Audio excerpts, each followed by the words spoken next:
This man looked refined and gentle, but he was hiding a secret no one knew about. His wife lived like a fool in this house, completely clueless about everything. Every time the family sat down for a meal, whenever her father-in-law was in a good mood, her mother-in-law's expression would turn sour. She couldn't even eat her favorite dish, fish head with chopped chili. She didn't even try to hide her displeasure. Whenever this happened, the son would soothe his father's emotions, and the daughter-in-law would make a new dish for her mother-in-law. It wasn't that the mother-in-law was being unreasonable. She had just been holding it in for far too long. One day during dinner, the grandson said he wanted to go to Jeju Island. He said there was a senior girl he liked going to summer camp there. He didn't want to miss this chance, so he absolutely had to go. His mom teased him. "Who did you inherit that emotional intelligence from?" The grandfather blurted out. "What's wrong with my grandson having high emotional intelligence?" What he didn't know was, that comment pushed the grandmother over the edge. Later the grandmother put a 3D art piece by her bedside. At night with the lights on it actually looked pretty nice. But she wasn't in any hurry to sleep. Instead she stared intently at her husband in bed. Maybe that gaze was too intense. The grandfather suddenly felt a chill. It scared him so much he sat up abruptly. The grandmother told him not to feel guilty. She was just admiring her artwork.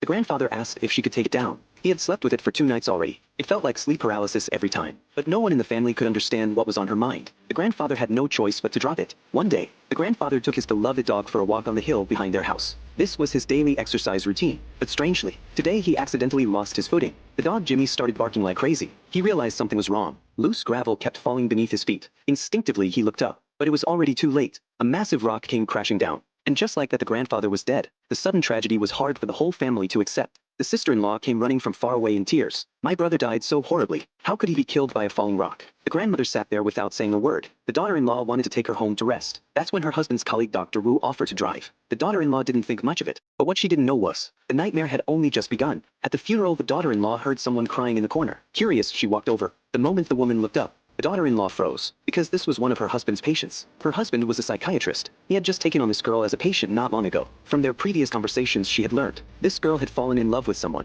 but he refused to leave his unhappy family. That made her very depressed. She had even asked the doctor back then, "Are you satisfied with your current family?" No one thought much of it at the time. But now this girl had shown up at the grandfather's funeral. The daughter-in-law cautiously asked if she knew the grandfather. The girl's eyes welled up with tears. She looked extremely sad. The daughter-in-law suddenly understood. There must have been something between this girl and the grandfather. Seeing that her goal had been achieved, the girl said she was tired and left first. The daughter-in-law didn't notice the smug little smile on the girl's face as she walked away. The daughter-in-law felt like something was off. But what surprised her even more was that the grandmother seemed to be in a great mood after coming home. She was even dancing Latin by herself, and she threw all the photos of her and the grandfather straight into the trash, even though she knew the two didn't get along. The grandmother being this obviously happy was hard to justify, since the grandparents had been sleeping in separate rooms for a long time. The daughter-in-law found a date written on the back of the grandfather's favorite photo. She tried using that date as the password to open the safe. It worked on the first try, but what was inside shocked her. There was only a diary and a USB drive, and the contents inside made her